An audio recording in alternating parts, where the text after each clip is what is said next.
Welcome to the Smithsonian Learning Lab. In this video, you'll learn how to add a standalone feature to your collection. There are 4 types of standalone features. I've added one of each type to this collection, and you can see them in the first row. You can add an info text feature to add descriptive details. You can create a sorting activity, which asks students to sort resources into multiple categories or a linear order. You can create a quiz question feature to include true, false, multiple choice, short answer, long answer, and uploaded file response questions.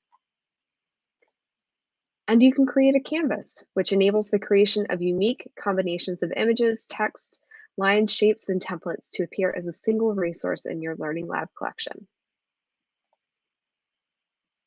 To add a standalone feature to your collection, you'll first need to enter edit mode by clicking the green edit button in the upper right of your collection.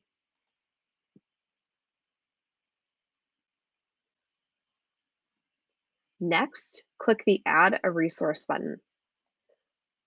On the resulting overlay, click Add a Standalone Feature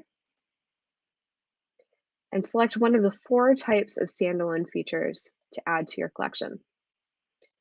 Once you've selected the type of feature you want, click the blue Add button in the upper right to add the feature and begin customizing it. To learn more about customizing canvases, watch the video linked in this video's description.